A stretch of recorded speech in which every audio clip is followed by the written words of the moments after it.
ഈശോ മിശിഹായിക്ക് സ്തുതിയായിരിക്കട്ടെ. ഭൗതിക നേട്ടത്തിനും ശരീരപരിപാലനത്തിനും നാം നൽകുന്ന പ്രാധാന്യം ആത്മാവിന്റെ ക്ഷേമത്തിന് നാം നൽകാത്തത് നിത്യം നിലനിൽക്കുന്നത് നമ്മുടെ ആത്മാവ് മാത്രമാണ് എന്നൊരു ബോധ്യം നാം മറന്നുപോകുന്നത് കൊണ്ടാണ്. യേശുവിൽ പ്രിയ സഹോദരരെ, ഇന്നത്തെ സുവിശേഷത്തിലൂടെ യേശുനാഥൻ നമ്മോട് ചോദിക്കുന്നു, ഇന്ന് രാത്രി നിന്റെ ആത്മാവിനെ നിന്നും ആവശ്യപ്പെടും, അപ്പോൾ നീ ചേർത്ത് വെച്ചതെല്ലാം ആരുടേതായി മാറും. ദൈവം പ്രാധാന്യം നൽകുന്നത് നമ്മുടെ ആത്മാവിനാണെന്ന് ഇന്നത്തെ സുവിശേഷത്തിലൂടെ യേശുനാഥൻ നമ്മെ ഓർമ്മിപ്പിക്കുന്നു. എന്തിനാണ് നമ്മുടെ ജീവിതത്തിൽ ആത്മാവിന്റെ ക്ഷേമത്തിന് പ്രാധാന്യം നൽകണമെന്ന് ചോദിച്ചാൽ, സഭാപ്രസംഗന്റെ പുസ്തകം 12:7 നാം വായിക്കുന്നു, ധൂളി അതിന്റെ ഉറവിടമായ ഭൂമിയിലേക്ക് മടങ്ങും, ആത്മാവ് അതിന്റെ ദാതാവായ ദൈവത്തിലേക്കും. ദൈവം പരിശോധിക്കുന്നത് നമ്മുടെ ആത്മാവിന്റെ ക്ഷേമമാണ് എന്നതുകൊണ്ടാണ്. മത്തായിയുടെ സുവിശേഷം 10:28 യേശുനാഥൻ നമ്മെ ഓർമ്മിപ്പിക്കുന്നത്, ശരീരത്തെ കൊല്ലുകയും ആത്മാവിനെ ഒന്നും ചെയ്യുവാൻ കഴിയാതിരിക്കുകയും ചെയ്യുന്നവനെ നീ ഭയപ്പെടേണ്ട, മറിച്ച് ശരീരത്തെയും ആത്മാവിനെയും നരകത്തിലെറിയുവാൻ കഴിയുന്നവനെ ഭയപ്പെടുവിൻ. ദൈവം പ്രാധാന്യം നൽകുന്നത് നമ്മുടെ ശരീരത്തിനല്ല, നമ്മുടെ ഭൗതിക നേട്ടങ്ങൾക്കല്ല, മറിച്ച് നമ്മുടെ ആത്മാവിന്റെ ക്ഷേമത്തിനാണ് എന്ന് ഈ വചനഭാഗം നമ്മെ ഓർമ്മിപ്പിക്കുന്നു.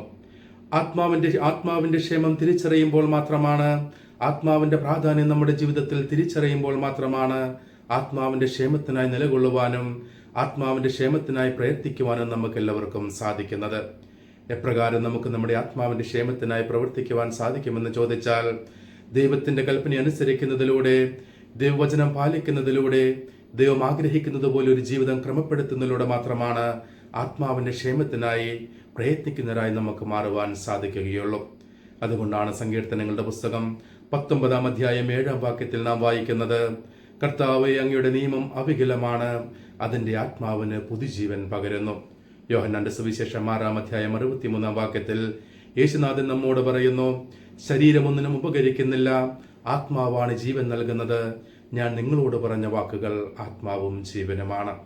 ആയതിനാൽ പ്രിയ സഹോദരരെ, നമ്മുടെ ശാരീരിക നേട്ടത്തെക്കാൾ, ഭൗതിക നേട്ടങ്ങളെക്കാൾ ദൈവം പ്രാധാന്യം കൽപ്പിക്കുന്നത് നമ്മുടെ ആത്മാവിന്റെ ക്ഷേമത്തിനാണ് എന്ന ബോധ്യത്തോടുകൂടി ആത്മാവിന്റെ ക്ഷേമത്തിന് കൂടുതൽ പ്രാധാന്യം നൽകുവാൻ ആത്മാർത്ഥമായി പരിശ്രമിക്കുന്നവരായി മാറുവാൻ നമുക്ക് പരിശ്രമിക്കാം.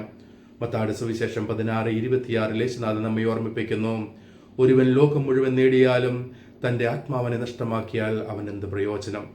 ഈ ഒരു ബോധ്യത്തോടുകൂടി നാം പ്രാധാന്യം നൽകുന്ന കാര്യങ്ങൾക്കല്ല യഥാർത്ഥത്തിൽ പ്രാധാന്യമുള്ളത് എന്ന് മനസ്സിലാക്കിക്കൊണ്ട് നമ്മുടെ ആത്മാവിന്റെ ക്ഷേമത്തിന് പ്രാധാന്യം നൽകുവാൻ നമുക്ക് ആത്മാർത്ഥമായി പരിശ്രമിക്കാം. ദൈവം നമ്മെ എല്ലാവരെയും സമൃദ്ധമായി അനുഗ്രഹിക്കട്ടെ. കർത്താവ് അനുഗ്രഹിക്കുകയും പരിപാലിക്കുകയും ചെയ്യട്ടെ. കർത്താവ് കരുണയായിരിക്കുകയും പ്രസാദിക്കുകയും ചെയ്യട്ടെ. കർത്താവ് കരുണാപൂർവ്വം കടാക്ഷിച്ച് നിങ്ങൾക്ക് സമാധാനം നൽകട്ടെ, ഇപ്പോഴും എപ്പോഴും എന്നേക്കും. ആമേൻ.